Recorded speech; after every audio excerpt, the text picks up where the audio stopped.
Hello मेरो पान्टाङ पुन्टुङ के गर्दैछ भनेर हेर्न गएको त तीनजना मजाले खेलेर बसिरहेको थियो के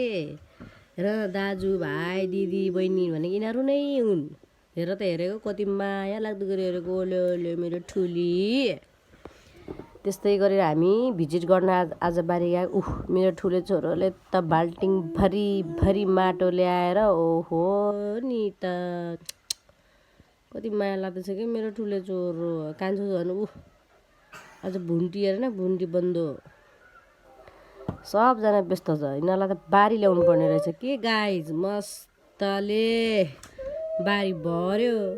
बाल्टिङ भरेर मलाई त्यो ल्याएर मेमे मेमे मेमे गर्छ अब हेऱ्यो मेरो छोराले भुन्टु उहाँ खेलेर बसिरहेछ कान्छो त्यहाँनिर माटो खेलिरहेछ माटो भर्यो मेरो मामु भनेर देखाउन ल्यायो भने मेरो ठुलेले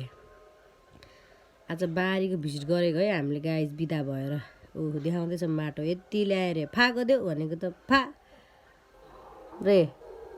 त्यसै गरी हामी घर फर्किँदै थियौँ जाँदा जाँदै हामीले ठुलो दाइ ठुलो दिदीलाई भेट्यौँ हामी त बारी जान लागेको तिमीहरू पनि जाने हो।